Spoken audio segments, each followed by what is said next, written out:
Bonjour et bienvenue dans cette vidéo qui fait suite à la vidéo sur les égrégores. Si vous ne l'avez pas vue, regardez la vidéo sur les égrégores parce que là, je vais vous parler d'un fait qui est incroyable, c'est les 15-25 ans.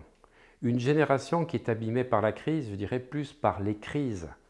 La crise de l'emploi, la crise monétaire, la crise sanitaire, la crise du réchauffement climatique, tout concourt à leur pourrir leur destin. Voilà, nous avons la chance, nous, d'être nés dans les années 60-70, avons connu le plein emploi, l'abondance, même si le milieu a changé. Mais aujourd'hui, quel est l'avenir de cette génération Z? Je veux que dans cette vidéo, vous compreniez que nos actions, nos comportements, nos choix d'aujourd'hui sont en train d'impacter les enfants d'aujourd'hui et les enfants de demain. C'est-à-dire nos enfants et nos futurs petits-enfants. Donc les choix que nous allons faire dans les prochaines années en termes de traçage numérique, en termes de crypto-euro, en termes donc de transhumanisme, vont impacter vraiment nos enfants et nos petits-enfants. Alors si nous ne le faisons pas pour nous, faisons ces choix pour eux. Il y a eu les baby-boomers d'après-guerre. Il y a eu la génération X, née en 66-76, qui a vécu la chute du mur de Berlin et la précarisation de l'emploi. Il y a eu la génération Y, 84-96, ces milléniaux en fait de la mondialisation, et les moins de 25 ans actuels, les 15 à 25 ans, qui sont nés depuis les années 95-2000, sont en proie à toutes les inquiétudes et tous les changements, y compris climatiques. Après le terrorisme, les cataclysmes, l'insurrection populaire et l'instabilité financière, la pandémie a jeté un voile supplémentaire sur leur avenir déjà enfumé. Implacables, les chiffres du chômage rappellent que cette génération est celle qui paye le plus lourd tribut économique à la crise actuelle. Voyons les 2 décennies noires qu'ils ont connues. 11 septembre 2001, attentat du World Trade Center à New York, avec 3000 morts. Été 2003, 20 000 morts dans la canicule en France.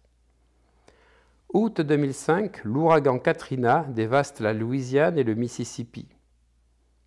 Août 2007, crise financière mondiale. 11 mars 2011, séisme puis catastrophe nucléaire de Fukushima au Japon. 7 janvier 2015, attentat de Charlie Hebdo, 12 morts. 13 novembre 2015, 89 morts au Bataclan dans les attentats de Paris. 14 juillet 2016, attentat de Nice, 86 morts, 458 blessés. Octobre 2018, crise des Gilets jaunes. Mars 2020, la pandémie de Covid-19 a démarré.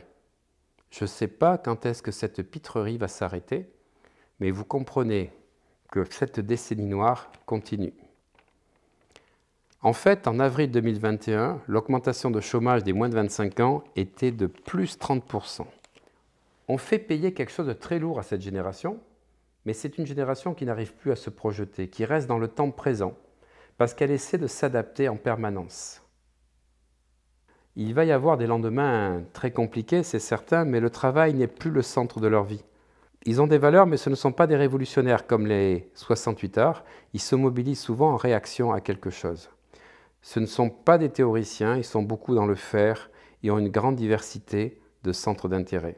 Se mouvoir dans les incertitudes et le risque fait d'eux de véritables surfeurs. Alors arrêtons d'être égoïstes, pensons à l'humanité, pensons à notre terre, pensons à nos enfants, pensons à nos petits-enfants et sortons-nous de ces égrégores qui, depuis le printemps 2020, en fait, nous manipulent et nous amènent vers un destin plus sombre, alors qu'en fait, il suffirait d'ouvrir sa conscience, d'ouvrir ses connaissances et d'empêcher ces égrégores de nous manipuler. Plus que jamais, soyez présents et sortez de cette hypnose de masse.